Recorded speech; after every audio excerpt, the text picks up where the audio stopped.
Magandang araw mga kakusina. Ang atin pong lulutuin ay simple lamang. Tinola.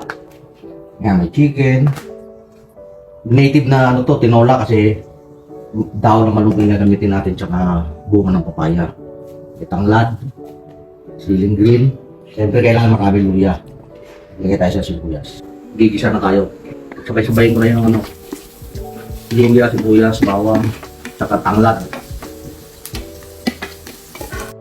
Gigisa ko na rin yung ano, patis. Sasama sa gisa. Tapos ilalagay ko ng mga manok. Tapos pa mabuti yan. So, ilalagay din tayo ng buong paminta. Yan. Tatakpan natin para lalo lumabas yung mga butika ng manok. After 10 minutes, tignan natin. Yan.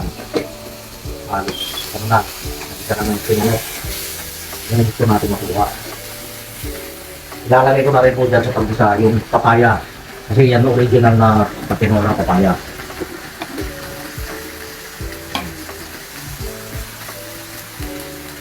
Tapos, puntong to lalagyan na natin ng sabaw. Hugas bigas, minalit ko.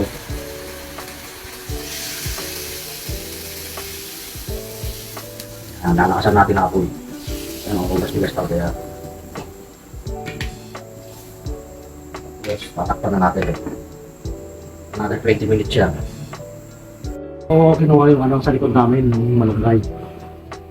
Maganda kasi may puno ka ng malunggay para kung kailangan mo, pipitas ka na lang. 20 minutes, check natin yung chicken. Ayan, malambot na, ito na. Lalagay na tayo ng konting ajinomotmot. Tapos, sili, at saka yung dahon.